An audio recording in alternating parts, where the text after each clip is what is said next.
Be phenomenal every day.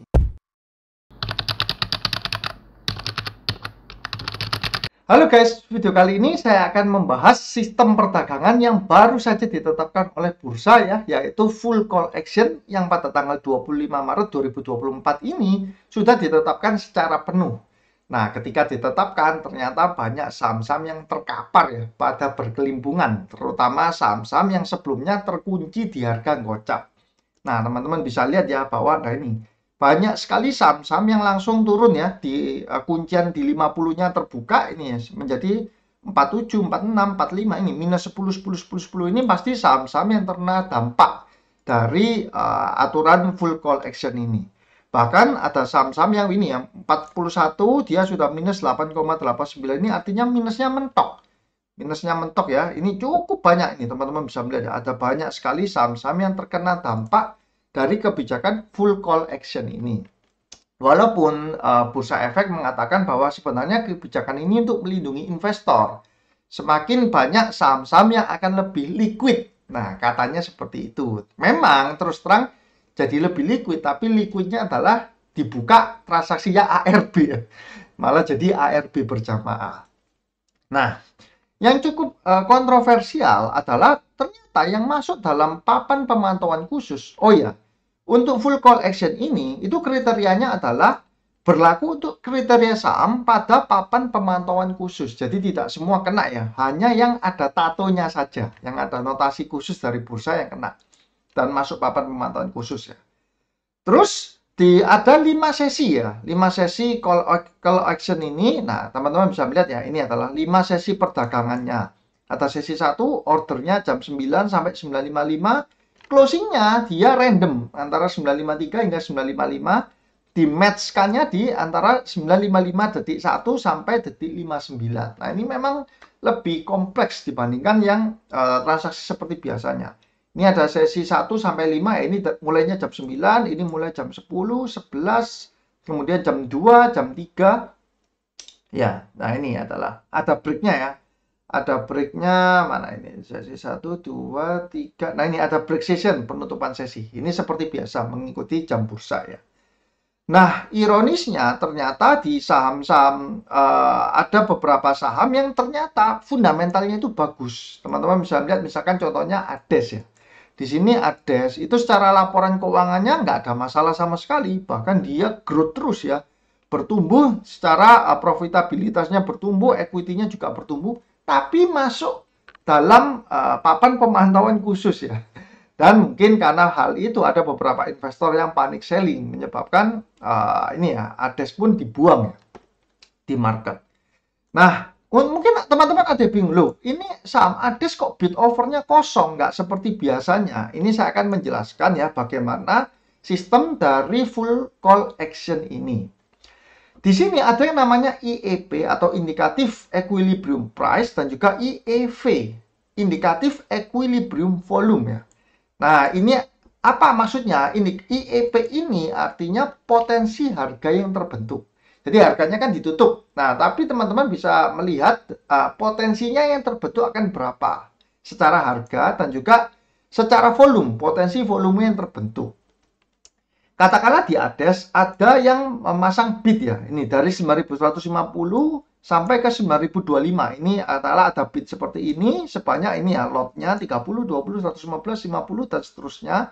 Dan ada yang memasang over di 9.075 hingga 9.200 ya.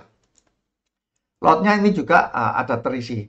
Nah, bid over ini karena dia masuk full call action, maka tidak akan terlihat kan. Di papan kita tidak akan terlihat. Nah, terlihatnya kosongan seperti ini. Tapi di bursa, dia sesuai jam sesinya ya, dia akan terbentuk. Terbentuknya seperti apa? Nah, kalau seperti ini tentu yang bid 9.150 akan done ya, transaksinya akan done. Karena apa? Karena bahkan ada yang jual di 9.075 kan.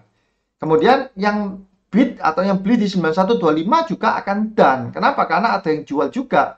Bahkan di 9.100, 9125, 9150 itu akan terjual. Berarti dia akan dapat barang ini. Istilahnya seperti itu.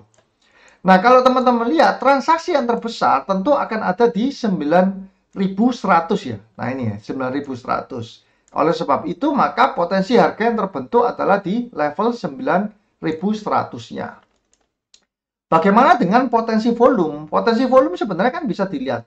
Dari sini, yang bid yang akan kena secara harga itu ada ini ya. Total ini ada 215 lot. Nah, sedangkan yang overnya yang juga akan kena itu ada 209 lot. Nah, kalau dari 4 baris ini tentu potensi untuk volume yang terbentuk adalah 209. Potensi kejadian transaksinya 209 lot. Nah, untuk yang 9.050 karena tidak ada yang menjual di angka 9.050 karena paling rendah 9.075, apalagi 9.025, ini saya kasih X, artinya tidak terjadi ya transaksinya. Begitu pula yang menjual di 9175 dan 9.200 juga XX. Nah, artinya juga tidak terjadi. Nah, sebenarnya simpelnya seperti itu saja untuk sistem dari full call action ini. Cuman karena transaksinya ini buta-butaan ya guys. Jadi ini kan tidak terlihat sama sekali di sini. Di sini kan nanti cuman berubah saja IEP, IE volume sama last price-nya aja yang berubah terus kan. Nah, ini highest bid sama lowest offer juga akan berubah ya. Nah, yang tampil cuman ini saja, tapi yang bid offernya ini tidak terlihat di saat market sedang running. Nah, itu dari sistemnya ya. Untuk kriteria berikutnya itu ada ini ya 5 sesi, kemudian minimum price-nya jadi Rp1. Kalau sebelumnya gocap, sekarang tinggal 1. Auto rejection juga dirubah menjadi 10%. Kemudian informasi IEP dan IEV dikirimkan selama sesi call auction. Nah, ini sudah kita bahas. Nah, terus apa yang masuk di kriteria papan pemantauan khusus? Ini yang teman-teman harus cermati ya, guys. Papan pemantauan khusus, nah di websitenya idx.co.id ini sudah di list ya. Ini adalah kriteria, ada 11 kriteria. Tapi tidak 11-11-nya ini menunjukkan bahwa perusahaannya itu jelek. Jadi belum tentu yang masuk di papan pemantauan khusus itu perusahaan yang jelek. Nah, kita bedah ya satu persatu. Yang pertama, harga rata-rata saham 6 bulan terakhir di pasar reguler ini ya, atau pasar reguler periodic call auction kurang dari 51. Artinya 6 bulan terakhir dia harga rata-ratanya under 51 atau bisa dibilang kocap ya. Ini tentu kalau kena yang kriteria ini berarti jelek perusahaannya. Yang kedua, laporan keuangan auditan terakhir mendapat opini tidak menyatakan pendapat. Jadi auditornya opininya tidak menyatakan pendapat. Nah, ini juga jelek. Kemudian yang tiga, tidak membukukan pendapatan atau tidak terdapat perubahan pendapatan pada laporan keuangan ya ini ya dibandingkan dengan laporan keuangan sebelumnya. Nah, ini juga menunjukkan jelek karena tidak membukukan pendapatan kan. Yang keempat, perusahaan tercatat yang merupakan perusahaan tambang belum memperoleh pendapatan dari core bisnis hingga tahun buku keempat. Ini juga jelek yang nomor 4 ini. Artinya kalau perusahaan kena di kriteria 1, 2, 3 atau 4 salah satunya saja itu sudah berarti perusahaan yang sudah tanda tanya ya. Nomor 5, ini parah sekali karena ekuitas negatif ya. Pada laporan keuangan terakhir ini juga bukan jelek lagi, super duper jelek. Nomor 6, tidak memenuhi persyaratan untuk untuk dapat tercatat di bursa sebagaimana peraturan 1A dan 1V. Nah, terkait saham free float. Nah, nomor 6 ini yang belum tentu jelek. Nah, belum tentu jeleknya kenapa? Karena aturan saham free float di bursa ini ya, dan di bawahnya saya tulis ya. Ketentuan nomor V1 dan nomor 1A ini adalah pertama, jumlah saham free float paling sedikit 50 juta saham dan paling sedikit 7,5% dari saham tercatat. Ini dan ya, bukan atau ya. Jadi salah satu nggak terpenuhi sudah masuk papan pemantauan khusus. Itu syarat pertama. Syarat kedua, jumlah pemegang saham paling sedikit 300 nasabah pemilik SID. Jadi kalau perusahaan yang pemegang sahamnya cuma nggak sampai 300, misalkan 200 saja, dia juga masuk papan pemantauan khusus. Nah, pertanyaannya, apakah emiten yang terkena aturan ini pasti emiten yang jelek? Belum tentu ya guys. Jadi bisa saja ada emiten yang bagus, yang memang ownernya itu ingin sangat dominan, ingin sangat mayoritas, sehingga kepemilikan sahamnya bahkan bisa mencapai 95% saja. Nah, dia setiap tahun juga cetak laba, dividennya juga besar bagi si pemegang saham kan. Nah, perusahaan seperti ini belum tentu bisa dikatakan, oh ini perusahaannya jelek, berarti tidak ya.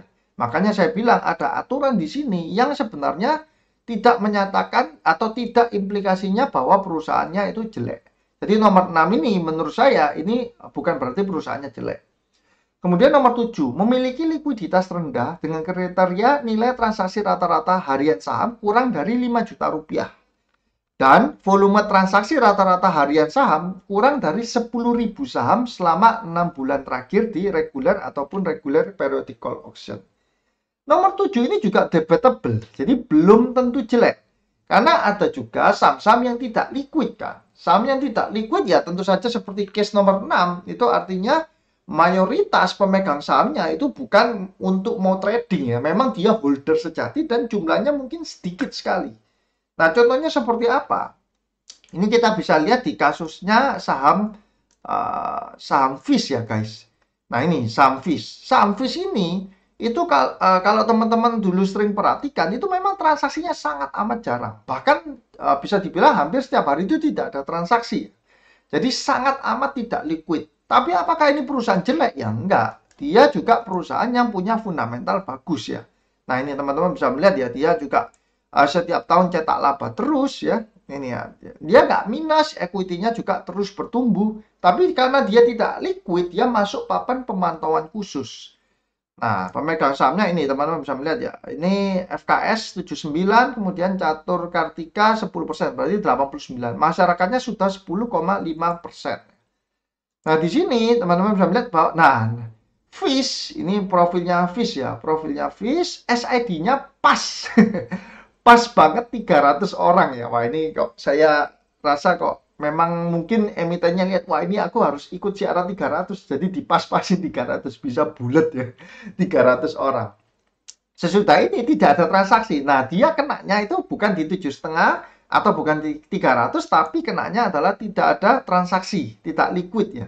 Nah, itu yang menyebabkan FIS ini masuk ke dalam kriteria papan pemantauan khusus. Nah, jadi ini nomor 7 ini juga belum tentu jelek. Nomor 6 dan 7 ya. Sekarang lanjut ke 8. Perusahaan tercatat dalam kondisi dimohonkan PKPU pilot atau ini jelas perusahaan yang berbahaya karena dia sudah dimohonkan PKPU pilot ya. Nomor 9, anak perusahaan yang kontribusi pendapatan material terhadap perusahaan tercatat dalam kondisi dimohonkan PKPU. Nah, ini juga kurang bagus ya. Nomor 9 juga kurang bagus. Nomor 10, dikenakan penghentian sementara perdagangan efek selama lebih dari 1 hari bursa yang disebabkan oleh aktivitas perdagangan. Ini juga belum tentu jelek. Kenapa? Karena bisa saja misalkan ada suatu saham yang arah ya. Terus bursa lihat, oh ini kok kenaikannya secara signifikan. Kemudian bursa melakukan suspend. Nah, hal seperti itu belum bisa dikatakan bahwa perusahaan ini jelek. Karena memang ada volatilitas dalam waktu short term ya. Jadi nomor 10, 6, 7, dan 10 ini tidak mencerminkan emiten yang negatif. Terus yang terakhir, kondisi lain yang ditetapkan oleh bursa setelah mendapat persetujuan. Nah, ini ya terserahnya bursa lah mau masukkan tersendiri gitu loh. Makanya dia masuk klausul nomor 11 ini. Kondisi lain ditetapkan oleh bursa. Nah, ini. Nah, teman-teman lihat dari 11 aturan ini, 11 kriteria ini, ternyata ada 200 emiten lebih. Ini saya lihat 220 emiten yang masuk papan pemantauan khusus. Padahal jumlah emiten yang ada di IHSG sekarang itu ada sekitar 921. Jadi 20% lebih lah ya. 20% lebih itu kena masuk papan pemantauan khusus ya. Karena aturan itu. Wah, itu memang benar-benar membuat cukup aneh sih. Seharusnya papan pemantauan khusus, kalau menurut saya pribadi itu harusnya untuk emiten-emiten yang memang dalam tanda kutip, ini di warning untuk retail. Ini hati-hati loh kalau kamu mau beli sahamnya perusahaan-perusahaan ini karena ini cukup berbahaya gitu loh. Nah, tapi di sini kita bisa lihat peluang ya. Kalau emiten yang masuk papan pemantauan khusus terutama kena di nomor 6 atau 7 dan harga sahamnya ternyata itu longsor ya. Longsor karena dibuang oleh market karena panik, itu justru bisa dijadikan momentum.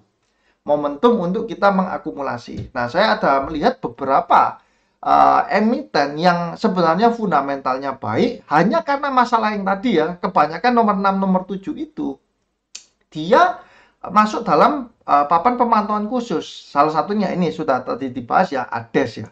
Teman-teman bisa melihat sendiri bahwa kinerjanya bagus sekali, dia sebenarnya tidak layak masuk dalam pemantauan khusus kalau menurut saya pribadi.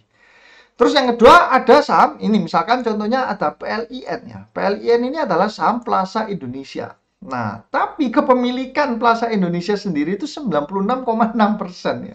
Jadi tidak memenuhi aturan free float 7,5%. Ini membuat dia masuk.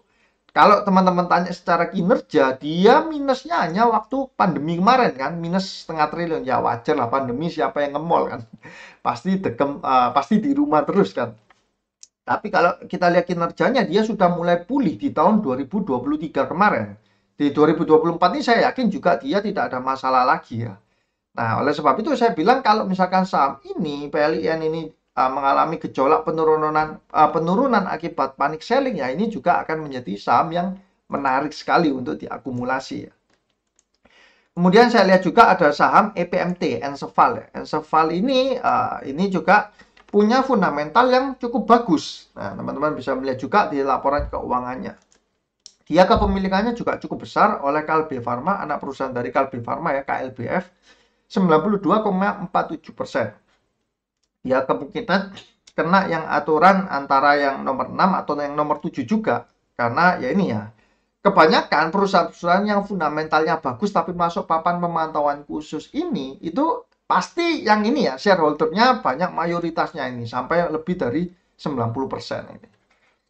Kemudian next ada Visda. Vis tadi yang sudah sempat saya bahas ya, dimana ini juga perusahaan bagus tapi ya pemegang sahamnya dominan sekali ya, 79 dan 10 berarti 89%, dan jumlah pemegang sahamnya hanya 300 ekor manusia. Cuma 300 orang saja yang megang saham Vis ya. Ini sangat rendah sekali likuiditasnya. Mungkin kalau Vis ini teman-teman juga mau masuk juga kesusahan ya, karena nggak ada yang jual di market. Sangat sedikit sekali yang jual ataupun beli. Next ada Toto. Nah, Toto teman-teman pasti familiar ya, saniter, produk saniter ya dari Toto untuk premium ya. Kalau teman-teman lihat, oh klosetnya merek Toto, wah ini berarti kloset mahal ini. Nah, secara keuangannya pun dia juga tidak mencerminkan perusahaan yang jelek ya. Nah, ini juga saya masukkan ke dalam watchlist ya. Terus ada Goodyear dan Diamond. Diamond ini itu ya, kalau teman-teman suka makan es krim, kebanyakan susunya itu adalah dari Diamond ini, Diamond Food Indonesia. Ini kalau teman-teman lihat juga, kinerjanya juga sangat bagus ya. Dan ini pemegang sahamnya ini 39 tambah 22, dia sudah 61, 71, 77, terus 96%. Nah, ini berarti di publik sangat kecil sekali untuk perusahaan Diamond. Nah, itu adalah beberapa list emiten yang menurut saya juga menarik kalau misalkan nanti sampai sahamnya ini benar-benar turun ya, turun hanya karena faktor ini. Memang yang saya lihat juga, kalau teman-teman pegangnya itu saham-saham yang seperti tadi ini ya, yang saya bilang ya, Pak, yang kena aturan gocap ini ya agak susah. Karena memang sebenarnya yang bertengger di 50 itu tentu saham-saham yang memang dalam tanda kutip ya kurang bagus lah ya. Kurang bagus, makanya dia bisa sampai 50. Tapi dulu memang banyak sekali para investor-investor atau para trader ya, para spekulan yang berpikir bahwa kalau 50 kan nggak bisa turun. Jadi sudah saya beli aja di 50, nanti kalau naik kan bisa dijual. Nah, dengan adanya aturan yang full call action ini, wah itu jadi hancur ya. Strategi itu sudah jadi hancur dan pasti portfolionya akan terseret minus juga. Malah aturan ini saya bilang akan semakin berbahaya. Berbahayanya kenapa? Karena bisa saja nanti pergerakan si bandar ini akan ya memang dibuat untuk turun ya kan, dibuat untuk turun lebih dalam kalau dia memang mau akumulasi, jadi lebih brutal nanti permainannya. Nah, memang ada beberapa aturan dari bursa yang saya sendiri itu juga cukup bingung ya. Misalkan saham diperbolehkan sampai harga Rp1.